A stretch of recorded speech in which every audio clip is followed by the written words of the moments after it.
Entonces vamos a comenzar con la agenda. Como les decía, vamos a ver el entorno de la planificación, vamos a ver un pequeño modelo que yo puse, luego vamos a desarrollar los 5 vectores que comprenden el modelo. Vamos a ver cómo hay ciertos vectores, especialmente los iniciales, que son los que usualmente perdemos de vista.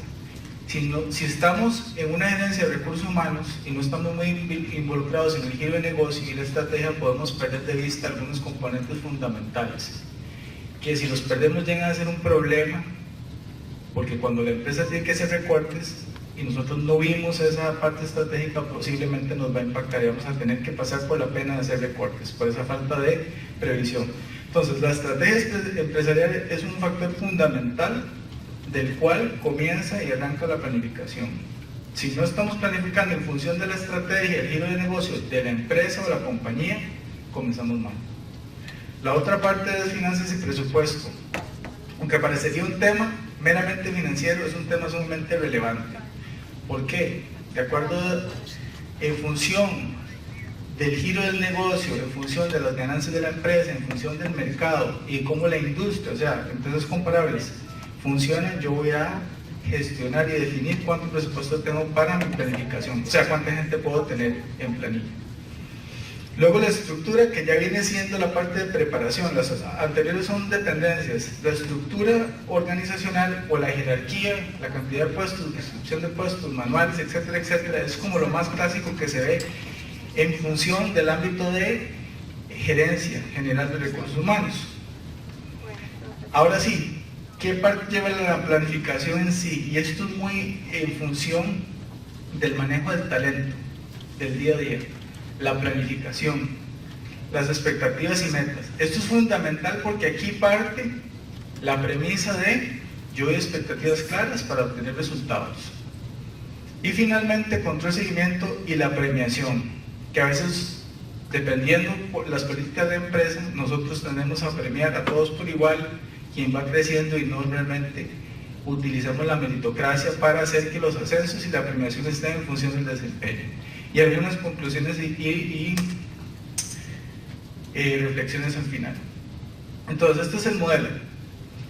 Comenzando, la estrategia empresarial y las finanzas y el presupuesto son ámbitos generales que, como les decía, son ámbitos de referencia. Si no nos tomamos en cuenta, cuando la empresa pase por las vacas flacas y tenga que hacer recortes, y nosotros no tomamos en cuenta este giro del negocio, este presupuesto, nos va a tocar la planilla, nos va a tocar la gente que tenemos acá, talento. La estructura organizacional es el paso fundamental, engloba las políticas y lineamientos de la gerencia de recursos humanos, ¿verdad? Nos da un marco referencial por el cual podemos jugar. Y luego la definición de expectativas y metas es algo que se da a nivel de cada una de las subgerencias o cada una de las jefaturas, y es un plan individual. Al final lo que queremos es lo que está en el centro, es un seguimiento continuo y recurrente, seguir esas expectativas dadas, qué tal vamos contra esas expectativas y qué ajustes tenemos que hacer para gestionar el talento. Y eso se vuelve un tema recurrente, que no le toca nada más a la alta gerencia de recursos humanos, sino que nos toca a cada uno de los gerentes que tenemos personal a cargo. ¿Ok? Vamos a ver cada uno de los vectores. Muy rápidamente, en la parte de la estrategia se da como aquel statement o aquella referencia que va a tener la empresa, que determina el rumbo, aquellos planes que me dicen que son escalones, que me dicen cómo yo voy a llegar a ese rumbo o a esa visión de futuro, y la estrategia me determina el cómo yo voy a ir por esos escalones para alcanzar lo que yo estoy buscando. Si nosotros no tenemos claro cuál es ese rumbo de negocio, ese rumbo donde va la empresa, no podemos comenzar con la planificación. Y no entiendo para dónde va, yo no sé a quién tengo que contratar, yo no sé qué destrezas, qué habilidades tengo que buscar, no sé si es difícil, si es fácil, y podría estar contratando por el talento equivocado. Entonces ese alineamiento tiene que darse. ¿Ok? Una vez entendido el entorno y la estrategia de la empresa, algo fundamental es algo que tenemos que tener en cuenta. También está dado por el entorno. Cuando hablamos de la industria, son aquellas empresas que son comparables a la mía. industria tecnológica, industria agroindustrial, industria de textiles, cualquiera que ésta sea. Yo tengo que tener en cuenta si es una empresa de capital abierto, capital cerrado. Si es una empresa de capital abierto, yo podría comparar y determinar cuáles son los costos, la estructura de costos relevante a la planilla y a la nómina. Esto con la alta gerencia determina qué presupuesto yo puedo estar invirtiendo en adquisición y gestión del talento humano. Si esto no lo tengo claro, a la hora de las vacas flacas, donde hay que hacer recortes, me voy a ver afectado, se va a ver afectado mi talento. Entonces, claramente yo tengo que establecer cuál es el presupuesto mediante el cual yo puedo jugar, cuál es la estructura de costos de mi actividad económica y qué porcentaje o qué parte de esa estructura de costos, en qué de esta estructura de presupuesto yo podría estar invirtiendo en talento humano. Si yo no tomo eso como consideración, yo podría estar sobreempleando. Y ese sobreempleo, como les decía, en tiempos de crisis llega a ser la parte que se va a cortar. Usualmente eso es algo que omiten las empresas hasta no llegar a compararse contra otras y decir, bueno, en términos de costos nosotros estamos por encima, adivinen que hay que hacer un recorte y lo más fácil, lamentablemente, si no tenemos prácticas de mejora continua, lo más fácil es cortar la nómina. Entonces eso es importante. Ok, una vez entendidas estas dos primeras partes de estos dos primeros vectores, ya yo puedo comenzar a planificar. Entonces, y por cierto, estas dos primeras partes no necesariamente son injerencia de la gerencia de recursos humanos, simplemente son un área de influencia o tal vez un área de preocupación y están dadas a previo. Lo que sí es parte del ámbito de la gerencia de recursos humanos es establecer esa infraestructura de políticas, lineamientos, incluso de la misma estructura jerárquica, que es el ámbito en el cual nuestras empresas van a jugar. Okay. Esta parte de estructura organizacional es una parte de preparación, es un ámbito general y se define usualmente en la parte de gerencia de recursos humanos, es una parte más estratégica. Está dada por, en función del presupuesto, cuál va a ser mi estructura. Cuando hablamos de estructura, usualmente estamos diciendo, bueno, cuántas cosas van a ser las gerencias, cuántos niveles yo voy a tener desde la gerencia general, o el CEO, o el Board of Directors, para abajo, hasta el puesto más operativo, cuántos niveles, y qué tan amplio va a ser esa cantidad de personas que le reportan a cada supervisor. Más o menos a eso se refiere. Si yo tengo organizaciones flat, o con poca jerarquía, o una jerarquía más burocrática del tipo pirámide. Una vez establecida esa estructura y las jerarquías, yo ya comienzo a hacer la planificación de cuánta cantidad de funcionarios necesito para apoyar las áreas operativas, tanto de el core business o la gente que va a hacer el giro del negocio y que va a agregar el valor más importante o aquellas áreas de soporte. Igual, para todo esto, lo primero que tengo que hacer es compararme contra la industria, o sea, empresas que hacen mi misma actividad económica para yo establecer cuánta gente podría o debería tener. En empresas de mercado abierto hay un índice que me dice cuántas personas yo debería tener en función de mis ventas. Cuando veo a capitán abierto del mercado bursátil, si yo tengo más, se me castiga. Y las acciones muchas veces dependen de la cantidad de personas que tengamos. Entonces es importante. Luego, el diseño de la estructura. Esto es como lo más convencional que vemos a nivel de diseño de planificación en la parte de recursos humanos. Yo tengo que tener muy claro, una vez que estime cuánto puedo gastar, qué gerencias, qué niveles y qué espectro, cantidad de gente le reporta a cada nivel, yo tengo que establecer qué puestos tengo. Puestos directos del core business, puestos indirectos de soporte. Tengo que saber cuáles son esos manuales de puesto que me describen estas personas. Tengo que tener conocimiento del mercado en función de cuáles son las habilidades y destrezas que está buscando cada puesto. Muy importante, cosas que a veces no brincamos, descripción de procedimientos, que me establezcan claramente lo que las personas deben seguir, manuales de procedimientos. Rangos salariales. Los rangos salariales usualmente a nivel de la industria, y esto KPMG o algunas consultoras nos ayudan usualmente a determinar esto. Los puestos, igual, son puestos equivalentes en la industria. Un analista de riesgo en banca, por ejemplo. La industria, para efectos de Latinoamérica, de Costa Rica, de Centroamérica, establece un puesto estándar. Esos puestos son comparables y yo podría determinar en un mercado definido cuál es el rango salarial que yo establezco. Una vez determinado el rango salarial, dentro de las políticas internas de la empresa, yo debería disponer de niveles. Estos niveles van a estar en función del desempeño, ¿verdad? Puede ser que le llaman grados, nivel, junior, senior, ¿verdad? Hasta llegar a puestos de gerencia. Esas gerencias deberían tener diferentes rangos. Entonces el puesto tiene diferentes rangos, ¿verdad? Dependiendo de qué tan avanzado yo esté, dependiendo de mi desempeño. Y esos diferentes rangos disponen o diferentes niveles disponen de diferentes rangos salariales. De tal forma que por diseño yo establezca una hoja de ruta para tanto premiar o, digamos, hacer correcciones en función del desempeño. Si esto no está definido a priori, no tengo expectativas claras de quién va a ser promovido y para dónde va la gente. Y esto es fundamental y es de carácter de diseño y carácter estructural. Establecer destrezas necesarias, experiencia y habilidades blandas que se necesitan para cada puesto. Esto va a estar determinado a priori por cada puesto y me dice, cuando yo contrato a esta persona, este ingeniero de software que tiene estas cualidades, yo debo establecer la parte técnica y las habilidades blancas o soft skills que le llaman ahora, el nivel de experiencia que se requiere. Eso me genera un perfil de puesto. Incluso puedo tener algunas otras aristas en diferentes proyectos, en diferentes organizaciones.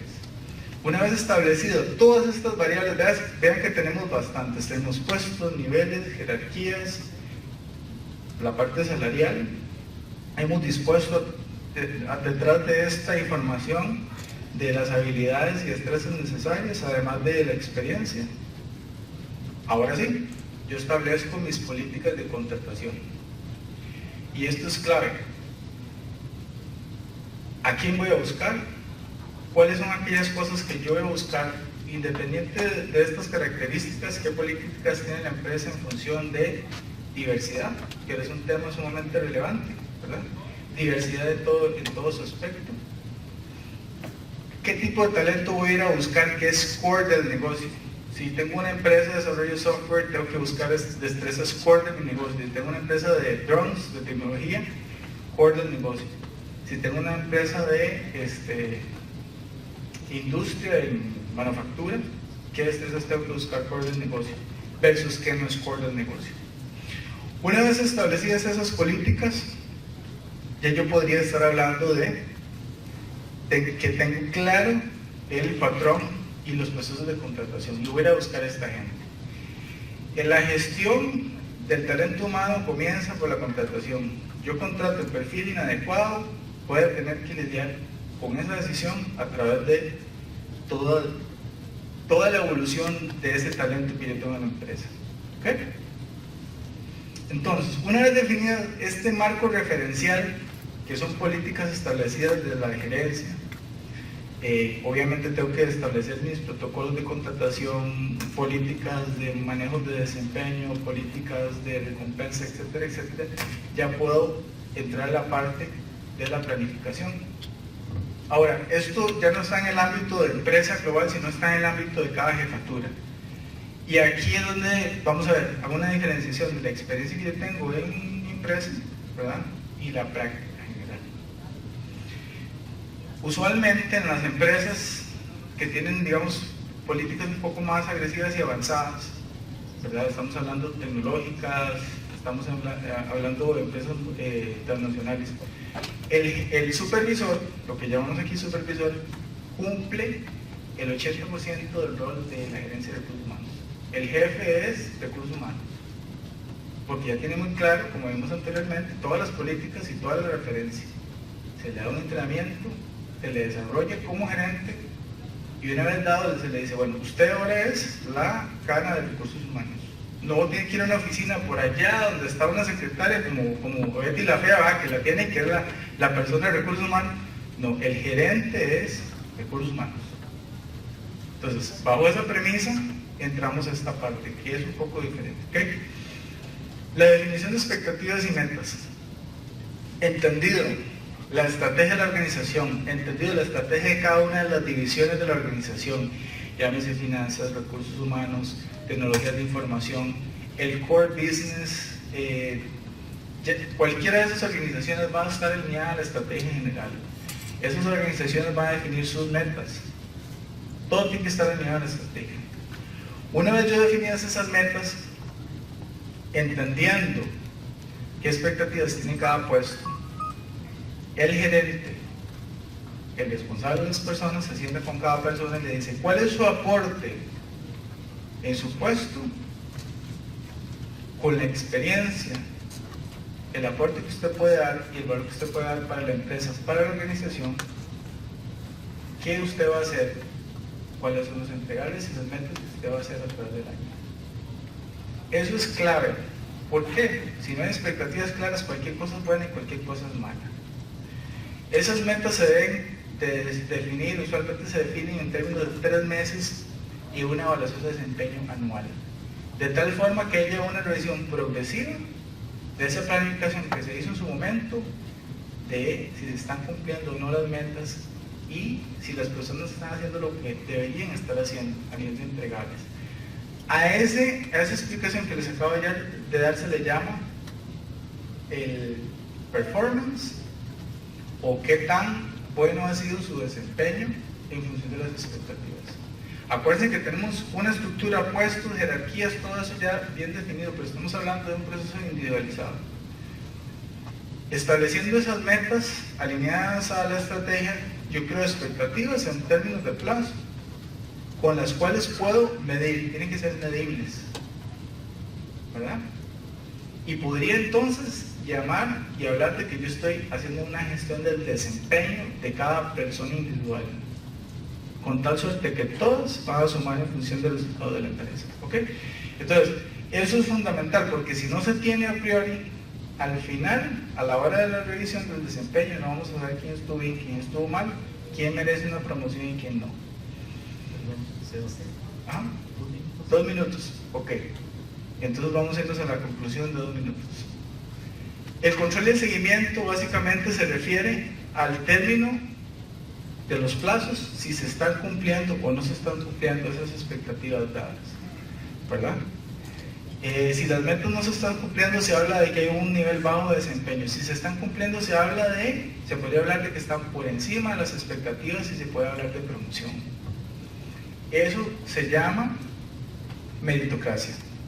Y la meritocracia es una parte fundamental que me determina el desarrollo de las personas. ¿A quién tengo que empoderar? ¿A quién tengo que potenciar? ¿Y a quién tengo que socarle un poco la parte de seguimiento?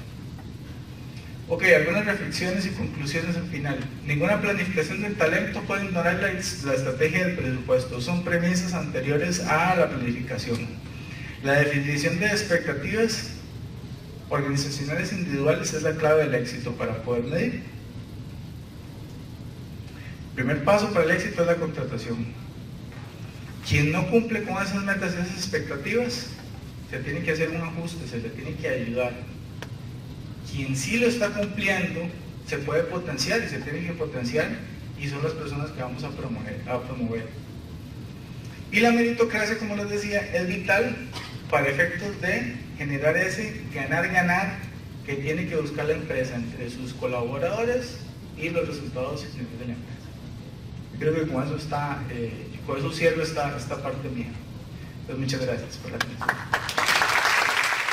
¿Preguntas?